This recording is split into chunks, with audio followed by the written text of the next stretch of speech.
Thank you for joining us. My name is David Godfrey with the ABA Commission on Law and Aging, and we're here to talk about creating better PowerPoints.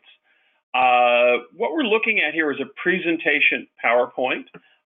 These are encouraged but not required for National Aging and Law Conference.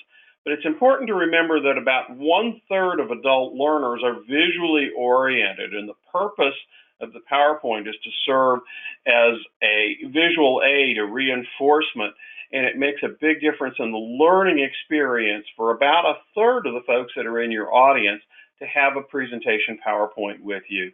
At a minimum, we need an introduction and some slides that show the main topics that you're going to be talking about and introduce the speakers.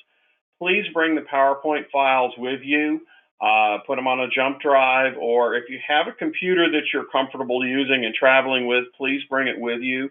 We find about half of presenters have a computer that they use on a daily basis or regular basis that they're very comfortable with, and we're glad to have you bring those and plug them in.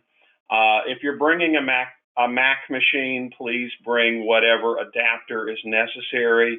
The compactness of Mac hardware, their laptops, and also the iPad. You can show a PowerPoint presentation wonderfully off of an iPad.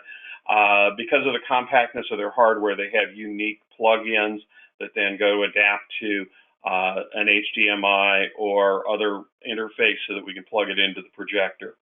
If you're presenting in the lightning round, you'll get a separate email from me. Lightning round is the only thing where we need the PowerPoints in advance. For all of the other sessions, please bring the PowerPoints with you, either on a jump drive or on a computer that you're planning to use. It's important to keep in mind that written materials and PowerPoints are two distinct products. Written materials are detailed and have a lot of citations in them. The PowerPoints are visual aids or visual reinforcement. So apples and oranges, these are an entirely different product than what written materials would be.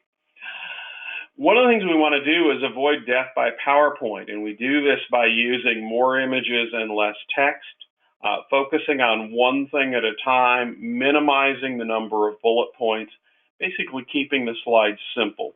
This slide has 4 bullet points on it. None of them are more than half a dozen words long.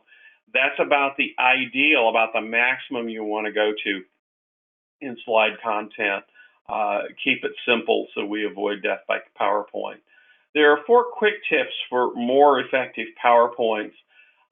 Tip number 1, your PowerPoint is not your message. If you're copying and pasting your written materials onto your slides, it's real easy to lose the audience in the details or to have a slide that people can't read, or even worse, people are sitting there reading the slides and not paying attention to what the presenters have to say.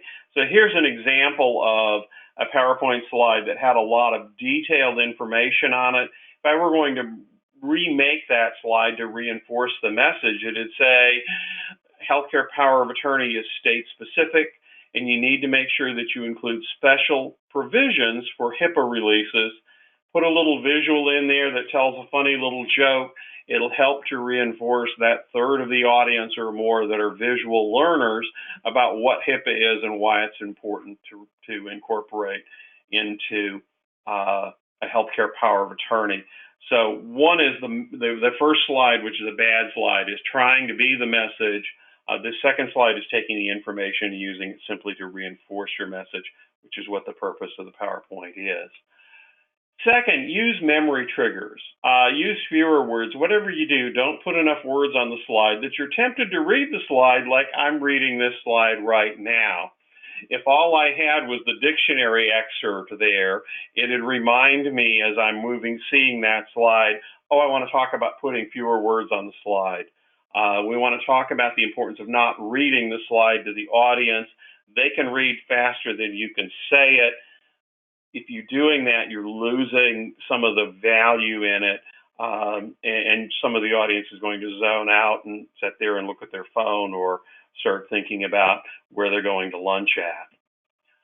If you ever show a slide like this one, The only thing you should say about that slide is I wanted to show you how complex this overall picture is.